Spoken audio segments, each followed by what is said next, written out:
ورفعت عيني للسماء. xam ngeen ko aljuma gu jot nag ñu dalal imam Birame Pouye ci seen rubrique seetantal imam maa ngi lay nuyu. di la fay soxna Aminata amaat kontaan matale ñëwaat fii ci ëttu Tok Tok Sénégal rubrique seetantal di nuyu Pape Alioune di nuyu waa Sénégal yëpp di leen wax ne asalaamaaleykum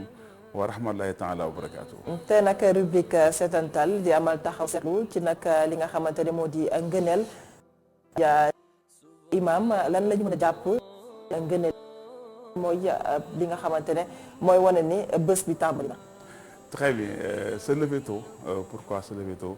ou bien se lever tôt est-ce que mooy clé bonheur maanaam teel a jóg wala teel a yeewu jóge ci ay lal ban jeexital lay jur ci dundu doomu aadama bi Soxna Aminata boo xoolee kenn ku nekk bu yeewu fii ci àdduna bi ñu nekk dañ ko programmer 24 heures donc passe à ces 24 heures yow am nga ces 24 heures am naa samay 24 heures 24 heures bi kenn ku nekk àdduna bi ngay yeewoo moom nga am moom nga répété 2 fois 3 fois une semaine mu nekk une semaine après mu nekk 1 mois après mu nekk une vie moo tax borom xam mu ne anta ayam tu n'es composé que de jours maintenant li ngay def sa 24 heures boobu moom ngay defar beneen 24 heures mu nekk dund léegi 24 heures bi nag comme jox naan la que mais kañ lay commencé ci yow la dépendre moo tax ñu ne ku ne dafa am 24 heures am waaye yow sa bas kañ lay commencé mooy heure bi nga bëggee mu commencé kon 24 heures bi mi ngi commencé heure boo yeewoo kon yeewu gi kañ la war a nekk kon nit ko war na am kañ la war a yeewu li ñu xool soxna Aminata nit ñi ñu yàlla programmé nit dafa war a liggéey dans la journée benn instant nit dafa war a nelaw benn instant ci alxuraan yàlla subhaanahu wa taala neen dama def seen nelaw mu nekk dal maanaam nelaw dal la maanaam guddi gi dafa nekk loo xamante ni sutura la de mel na yàlla subhaanahu wa taala day sëpp àdduna mu àdduna mel na benn jëmm yàlla jël benn kiiraay daal rek ci muur libaasal wa ja'alnaa layla libaasa mooy mel na àdduna dafa nekk benn jëmm bu doon tëdd xaaj gi di jot yàlla jël benn kiiraay daal rek koy muur mu nelaw donc la nuit c'est-à-dire cette couleur noire day symboliser benn maanaam sër bu yàlla muuri àdduna scientifique yi démontré que nit dafa am ce qu'on appelle les énergies vitales énergie vitale yi à part de midi lay gën a am doole à part de 18 heures dafay wàcc scientifique yi seetlu soxna Aminata ñu ne li ëpp ñi àdduna bi leen dafa mooy AVC alors AVC 80% ñi AVC dal à part de 8 heures du matin la leen dal 8 heures du matin loolu scientifique ñoo ko wax scientifique yi nga xam ne ñoo nekk wax médecine même scientifique dañuy wax ne ñoom ce qu'on appelle les études statistiques maanaam scientifique yi ñoom bu ñu wëree li nga xamante ne moom la statistique wax loolu moo ëpp doole que li science wax maanaam ñiy wër di gis di seetlu bu ñu trouvé dara loolu ñu gis wër gi ñuy wër ni looloo ëpp gi mu ëpp moo gën a convaincant que li nii la maanaam supposons ñu ni 1 + 1 = 2 loolu effet scientifique la mais le fait que chaque fois dans la vraie vie bu ñu gisee 1 + 1 = 2 mu gis feewu loolu la ni gën a gëm que demoo maanaam doo bi ñu seetloo li ëpp li fa doomu aadama yi 8 heures nañu génn àdduna à part de 8 heures AVC ñu lan moo ko waral dafa am benn matière boo xamante nit ki buy nelaw matière bu dafay rétrécir les vaisseaux sanguins yi day gën a maanaam day gën a xat ñu ne léegi nit ki fekkente ne dafa yàgg di nelaw maanaam ñi nga xam ne dañ am problème cardiaque yooyu à part de 8 heures dafay tëju complètement sang bi du mën a jàll loolu mooy justifié c'est scientifique hein pourquoi ñi am te bi ma defee recherche bi c'est là récemment laa xool j'ai un ami heure boobu la génn àdduna donc j'ai essayé de trouver les rares personnes yu ma xam ne ABC moo leen ba heure génn àdduna donc ñu ne lan moo waral loolu après médecin bi c'est un médecin allemand moo gis loolu après mu ne pour mucc si AVC wala di dee ay 8 heures parce que ce vaisseau sanguin parce que nit dafa war a jóg avant heure boobu ñu ne nit dafa war a yeewu avant 8 heures loolu moo tax ñu ne les rares maladies yi am cardiaque ñu leen avant 4 heures du matin 5 jóg leen ngeen def sport wala ngeen yëngatu ñooñu dañuy mucc si dee heure boobu loolu scientifique ñoo ko wax loolu di confirmer benn wax boo xamante ni mooy répondre sa question kan nit di war a yeewu mooy yoon saa salaam benn jour dafa tuddoon mu xaw a biddanti parce que nit la yàlla kiy jàngal biddanti mooy nga waroon yeewu heure bi nga yeewu heure bu passé heure boobu mooy biddanti Bilal ibn Rabah xam yoon saa da ko formé woon pour muy yee saxaaba yi bi maanaam woote julli parce que Bilal ibn Rabah xam ngeen ni bokk na si ñi njëkk a tuub malgré noir la woon nekk éthiopien mais bi muy tuub il fait pas des septième personne bi tuub juróom-ñaareelu nit bi tuub ci islam nekkoon benn jaam boo xamante ni Umayya moo ko moomoon di ko toroxal Abubakar Sadiq jaar koy jënd yonent saa sallam moom en tant que leader ki ñu jàppee woon un noir esclave mu def que maanaam kilifa ba moom li gën a am solo ci kaw suuf mooy julli moom mooy convoqué yonent saa sallam benn jour mu xam ne Bilaal ibn Rabaax ñëw heure julli jot fekk yonent saa sallam mi ngi nelaw Bilaal comme moom dafa yaru après am lu mu mënul yee yonent saa sallam mu ne as-salaatu xayrun mina nawm maanaam julli moo gën nelaw comme yonent saa sallam kilifa nga mu ngi nelaw waaye au fond de lui yonent saa jàngal na que julli moo gën nelaw mu ne as-salaatu xayrun mina nawm yonent saa sallam bi mu yow mu ne que à part d'aujourd'hui li boole ko ci moo tax heure bu fajar jotee ñu koy wax kon nga jàngee ci leen kon ci islam dañ alerte heure bi gën a yéex pour julli di yeewu ko mooy asalaatu xam ne war nga ko dégg sa nopp bopp ça c'est l'heure tardive maanaam lu yéex a yeewu en tant que jullit asalaatu xam ne war nga ko mën a dégg pour mën a jóg julli fajar kon islam ci yërmandeem yàlla subhaanahu wa taala ci xigmaam wan nañ ñi nit dafa war a teel a jóg waaye lu yéex a jóg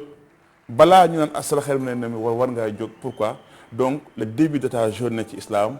mooy war ngaa julli fajar farata la te balaa nga julli war ngaa jóg kon jógal avant li koy confirmer sa sallam ñu koy wax ni yàlla mu ngi si alxuraan mu ne wal quraanul fajr maanaam ngeen jàng alxuraan ci fajar parce que jàng alxuraan ci fajar malaaka dañ koy fekke yow saa sallam daawoon na jàng fajar lu mat ay 20 minutes 30 minutes avant ñu julli fajar nga jàng si yow saa sallam kon daan na yow au moins 20 minutes 30 minutes avant asalaatu xayrun mina nawm donc kon loolu moom mooy première réponse bi mu la mën a jox wax naa la côté àdduna scientifique mais bi ñu seetloo sax soxna Aminata Pass pays yi nga xamante ni ñooy gën a teel a yeewu ñoo gën a productif pourquoi asiatique yi raw ñu ñoom heure bi ñu yeewu la ñoom naa sa 24 heures bu fekkente ne yow Sénégal lambda bi da ngay dégg grasse matinée foo koy dégg rek loolu c'est très mauvais signe grasse matinée terme la boo xamante ne existe ci pays bu développé matinée amul grasse matinée 24 ay heures ak ay minutes la boo xamante ni yaa xool loo ciy def nga dégg ñu naan la noot ñun ñooy créé ay weekend amul sax lan moo am ay jours yuy compté pourquoi nit ñi bu ñuy liggéeyi lundi teel a jóg dem jàkka ja bu dimanche ñuy nelaw kon jaamu yàlla parce que dañu bëgg jaamu yàlla parce que conditions yi dañu bëgg teel egg ci bureau ils ne le font pas parce que ils veulent le faire ils le font parce que dañ leen contraindre alors islam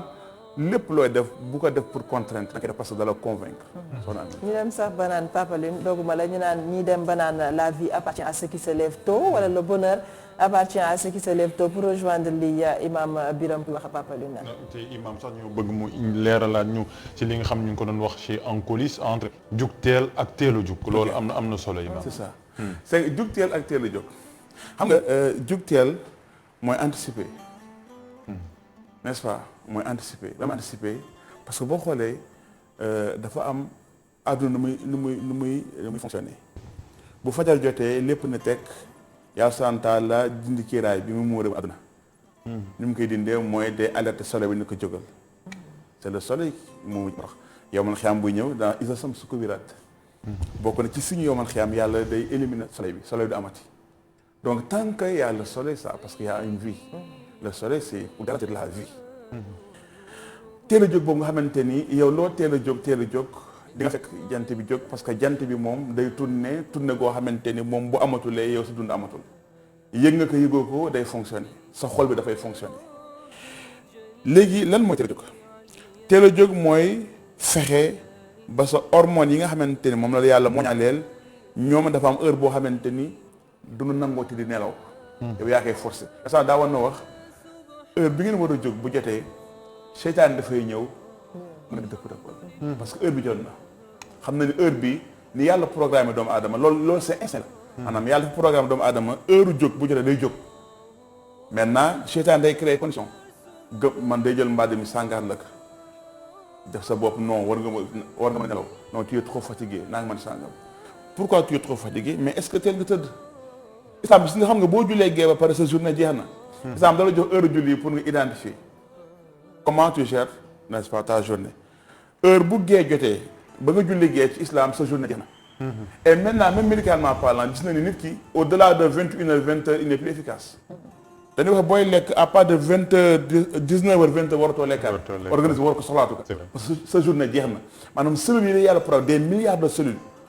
yàlla da leen programme après 19h ñoom dañuy déconnecté su ko nappee l'énergie vitale bi day déconnecté à part de 18h di wàcc. pourquoi parce que nit dafa war a nelaw ñu créé ay hormones yoo xam ne ñooy sécrété wu pour nit ki toute sa journée nu mu jaxasoo woon mu daal di koy organiser kon teel a jóg mooy lan. moom mooy bu demee ba cellule bi ne la attention tout est ordonné maintenant jógal nga créer une autre vie. après yow nga xam alerte boobu nga xam ne day nekk en toi soo ko programmé loolu nag mooy tax nga mën teel jóg. mais lan mooy avantage. premier avantage bi on va aller très vite. avantage bi si njëkk moom mooy day améliorer sa productivité tey jii dañu gis ni ñi nga xamante ni ñoo ëpp alal en tout cas les milliardaires yi nga xam ñoom ñëpp dañoo wax ne 3h 4h matin yow. nga xamante ne mooy PDG Apple nee na moom 3h45 la réglé réveil sa journée commence à 3h45 il est multimilliardaire. yow après da ngeen def grâce matinée après nga xëy agressé benn nit pour sàcc benn iPhone benn jigéen jaay diineem wala jaay ngoram ngir benn iPhone boo xamante ni ki moom iPhone bi le multimilliardaire 3h45 la yeewu. Steve Jobs. tu vois je donne cet exemple imaginez yow li ngay xëccu ba mu jaral la nga jaay sa bakkan wala jaay sa ngor ki ka moom 3h45 yeewu na. boo defoon sacrifice bi teel a yeewu di nga ko jot. wala nga am lu ëpp loolu parce que moom nit la. donc mooy améliorer sa productivité. deuxièmement mooy gagner du temps parce que ki yeewu 5h du matin par rapport ki yeewu 9h temps imagine 5h 6h 7h 8h 9h 4h c'est la moitié parce que 8h na au Sénégal 8h nga war a liggéey. mais 4h mooy la moitié donc c'est la moitié d'une journée. donc koo xamante ni 5h la yeewu ba par exemple ba 9h c'est presque. kooku dund na genn wàllu journée am taw yeewoo ko instant boobu amee na ngay ne grâce matinée am na koo xamante ni moom mi ngi jaamu yàlla am na koo xamante ni mi ngi liggéey am na koo xam mi ngi créé wax na innovation yi ëpp gars yi ñu koy créé ay fajar parce que c'est les idées nga wax ni mu naan la non bàyyi ba fajar ma géré ko n'est-ce pas guddi c'est pas productif guddi c'est pour dal les rares choses yi nga xamante mënta ñàkk moo tax boo xool entreprise yi gën a mag yi sax guddi gi mënta ñàkk fay nekk hôpitaux yi li gën mënta ñàkk fay nekk parce que journée bi la yàlla programmé donc am na exception mais dans les faits loolu la troisièmement da ngay gën a am sérénité xam nga boo yeewoo teel a yeewu am nga temps janoog àdduna xool lan nga bëgg def alors que yow 9h am entretien 9h30 il est stressé mën na am du julli mën na am du xam ba ni yël sol mën na am bu duggee si oto bu fekkee day dawal de ñaata ay nit ñi dafay accident parce que doon perdre seen temps ils n'ont pas bien organisé leur temps xam na ni il faut que mu waroon daw 20 km à l'heure 30 la war daw sinon day tardé mais li ko war a mooy teelul jóg donc da ngay gën a serein beneen bi mooy améliorer votre santé parce que dañu wax ni dafa am na ñu bëri ñoo xam ne problème mu nelaw nañu am ak problème yow moo tax wératuñu mooy feebar stress yi anxiété yi ñi nga xam dañuy feebar tàng xol yi ñuy xaru yenn AVC yooyu yëpp ñàkk organisé parce que foog nit xam ni yàlla da ko programmé mu am nu mu war dundee nit ay cellules la composé wu. les cellules elles sont intelligentes yàlla moo doon jox maanaam benn logique de base boo xamante moom nañu demee tant que logique de base yow xamoo ko en tant que doomu aadama da ngay jaxase nit ñi di stressé wu ñi di mer ñi di tàng xol loolu yëpp su amee parce que nous ne sommes pas disciplinés amuñu hygiène de vie. julli fa war a am heure bu mu war a tëdd am heure bu mu war a jóg am heure bu mu war a def lii am heure boo war a wax am heure boo war a lekk am heure boo war a naan am loo war a xool maanaam julli dafa war a hygiène de vie. nekkul hygiène de vie corporelle bi de mais hygiène de vie spirituelle mentale moom la yàlla programme doomu aadama loolu moo tax doomu aadama mu gën mala yëpp. soxna Aminata. dem naa sax bay dégg imam bi ñu naan fajar bi loo ci def da nga koy jàpp par exemple xale buy jàng boo ko yeewee fajar mu jàng ay leçon yooyu du génn ci boppam. mais loolu man maa confirmé ñun ñu nekkoon ci daara ji. c'est très tôt parce que boo xoolee boo nekk ci daara ji très tôt ngay jàng sa leçon yi fajar ngay jàng parce que fajar day tax nga téye. bu bëccëgee nga réviser guddi nga tariwaat ko. loolu mémorisation boobu sax pourquoi parce que fajar gi sa énergie dafay bees sax day mel dana chargé batterie xam nga téléphone boo ko chargé oto nga chargé ko nit n'est-ce pas da nga bees sax léegi boo bees tax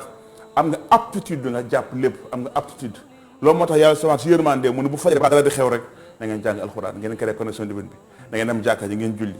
ñu ne asalaat xëy na attention amul lenn lu ngeen yaakaar mën ngeen ko def te asalaat boobu boo ko déggee julli boobu rek moom mooy tu commences ta journée nekkul julli pour nelaw de non julli pour commencer ta journée moo tax jullit bi dafa war nekk koo xamante ni ku actif la. fajar rek tëddaat ba 13 heures. déedéet c'est-à-dire nelaw dafa am heure. maanaam nit ki après gée la war a tëdd avant fajar la war a jóg ci islam loolu mooy heure nelaw ba mu def ay cas exceptionnels nga xamante dañuy liggéey guddee nangam sangam mais nit noonu la war a fonctionner parce que su fonctionner woon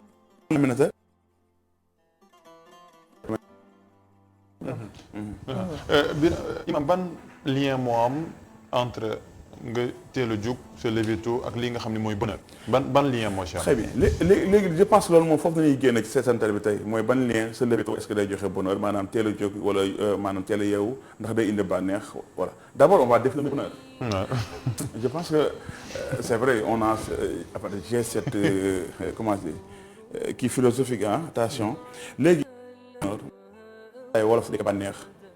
bonheur c'est une émotion intense benn yëg la bu am doole bu doomu aadama buggul mu jeex maanaam nga nekk ak sa doom wala sa rakk wala sa yaay wala sa papa wala sa collègue ngeen nekk ci benn instant bu neex ngeen waxtaan am lu ngeen fàttali mu neex bugg loolu jeex bonheur mooy émotion intense bi ngay sentir nga am apaisé la mu neex la sa xol mais bëggatoo mu jeex ce qu'on appelle les moments de joie léegi boo jëlee des moments de joie nga dajale ko ba amatul benn séparation loolu nga dajale mu nekk bonheur donc c'est choisir des moments de joie dans une vie nga dajale c'est ça le bonheur. bien sûr boo xoolee xale par défaut ci bonheur lay dund ba keroog ñu koy yàqal mag c'est le contraire maanaam mag ñun nu ñuy dundee te li xale bi dundee loolu moo war a nekk suñu vie maanaam xale bi nga xam ne innocent maanaam du tooñ kenn li muy def amul méchanceté. noonu xale bi mel amul fenn fu nu waxee ni xale bi noonu mu mel bu nekkee mag warul mel noonu qu'est-ce qui s'est passé entre temps pourquoi léegi da ngay def effort pour am bànneex bànneex moom mooy lan être en harmonie avec toi Gandhi xam na la ko dafa nii bu fekkente ne say wax ak say jëf ànd na loolu mooy bonheur parce que su àndulee da nga am benn conflit au fond de toi benn conflit parce que tu n'es pas logique maanaam l'hypocrisie mooy créer li nga xamante ne mooy malheur mooy li may wax gëwuma ko wala li may wax du dëgg lan mooy bonheur bu fekkente ne mooy être en phase avec son Seigneur premièrement pour am bonheur mooy ce qu'on appelle la sérénité newoon naa la boo teeloo yeewu da ngay dal nga mën a jël journée boo commencé dal boobu da ngay am sérénité te sérénité mooy première base bonheur moom mooy dal gisoo bànneex pour nga am ko foog nga dal il faut avoir le temps de pouvoir consommer am na ñoo xamante ba léegi amuñu temps consommer maanaam bien fait am na koo xamante ne xamul mu xelam mi ko yàlla jox moom mënu ko mu amagul temps maanaam apprécier valeur bi yàlla xelam bi parce que dafay consommer rek imagine nit koo xam ne il est intelligent ñu yokk ko 24 heures day xëy 9 heures ba 19 heures di seetaan ay séries. C'est vrai. Comment il va utiliser moom xelam boobu c'est-à-dire mu tënk moom lañ tënk suñu yaay suñu série ci télé yi créé ay télé ay séries yu dul jeex créé leen ay YouTube du jeex nga gis par exemple ñi lancé benn affaire mu am 1 million de vues beneen bi am 2 millions de vues alors nga xool même Sénégalais presque mooy xool c'est la même série da ngay gis koo xam ne dans sa journée seetaan na 5 séries alors bokk na ci tubaab yi lu ñuy wax mandarga yi maanaam ku xam fu mu jëm mooy koo xamante ne temps 24 heures dafa sakkan ci moom. ba da koy fooye. voilà donc c'est sérénité donc bonheur mooy sérénité mooy dal. deuxièmement moom mooy ce qu'on appelle le contentement alxanaa moom mooy nga doylu Aminata tu reçois je dis n'importe quoi 500 000 par mois loolu doy la ba lijjanti woo 1 million passe tu reçois 100 000 par mois loolu doy la ba lijjanti woo 200 000 passe nga loo bànneex pour nga am ko foog nga doylu moom mooy nga am temps wu sant yàlla si lim la jox de troisième bi sax mooy ashukru mooy ce qu'on appelle li nga xamante ne mooy reconnaissance donc bonheur pour am ko Aminata ñett yi la sérénité le contentement ak la reconnaissance ñett yi ngay boole pour am bonheur ban rapport la am teel yeewu nag bien sûr parce que booy teel yeewu da ngay am temps mën a janoog àdduna pour sant yàlla parce que boo yeewoo da naan da nga war a julli tubaab bi nee nañ la pour nga mucc si dund bu jaxasoo ba doo stress dans ta journée boo yeewoo del def ay activités sportives ñu dañuy julliloo boo ci chinois yi dañuy xëy def yoga def seen yooyu ñuy def noonu nga gis américains yi wala japonais yi très tôt 4 heures ñu commencé daw topp ak guddi gi di daw parce que dañu gis ni loolu beneen énergie ñun suñu mag ñi nga gis leen hayya ala salaa ñu solo ba set jàpp dem si jàkka ji def ay voilà cette sérénité là nga hayya ala salaa asala xayra mina nawmi yooyu yëpp ay kii la ce qu'on appelle dañ lay kii renforcer dañ lay pousser pour ta journée on te dit voilà on te dit allahu akbar yàlla moo gën ñëpp maanaam julli moo gën julli julli moo gën par exemple nelaw on te donne par exemple des informations comme si c'est le coaching des mots forts pour ta journée comment tu gères ta journée la sérénité ñun la attention ni nga serein ba identifier nelaw gi nga doon nelaw nga xamante ni da nga nekkoon sa yaram yëpp dafa daloon mais attention damay changer maintenant dal naa dal baax na mais heure jóg dama war a jóg ce courage là bi nga war a jóg pour affronter àdduna yooyu saa sërëm noonu la mel na moo tax saxaaba yi boo leen giseen ay nit ñu sell na woon ci wàllu jaamu yàlla boo dégg Omar ibn Khattab nga dégg ay Abubakar da nga yaakaar ay imam la wala oustaz non ay businessman nanu woon boo xoolee même àdduna bi ñu koy gérer ñi gën a mën a influence ci àdduna bi ci wàllu diine ce sont des milliardaires ils ne sont pas des imams ce sont des milliardaires mooy yéen sax daawoon na wax neama ak a baax un milliardaire pieux parce que c'est lui qui peut faire Aboubacar était milliardaire Omar était milliardaire mais Aboubacar yéen sax daawoon na wax bu ñu jëloon ngëm yàlla Aboubacar jël ngëm yàlla xeet bi ngëm yàlla Aboubacar moo gën Aboubacar qui était très riche maanaam li nga xamante ne mooy li gars yi xam ne richesse mais cette richesse da ko convertir en richesse spirituelle il était tellement riche mais yenn saa bu wootee jihaad wala dans yoon yàlla day vider comptam donc le bonheur moom mooy être en phase avec son Seigneur. man na de macha allah. macha allah imam Birame Pouye waxtaan bi neex na am na solo am mbégte dalal ko ci plateau Tok Tok Sénégal ni mu koy defee aljuma gu jot ñoom tey ak ponk gu am solo di teel a yeewu lan mooy solos bi ak njëriñ bi nga xamante ne amal na ko doomi aadama wane na itam taxawaay bi nga xamante ne l'islam moom la am ci doomi aadama bi ak l'islam na mu matalee imam Birame Pouye amoon mbégte àndoon ak moom ci seetantal jaajëfal ko bu baax. jërëjëf soxna Aminata di la gërëm di gërëm baax di gërëm Sénégalais yi yëpp yaay booy. Subhanallah.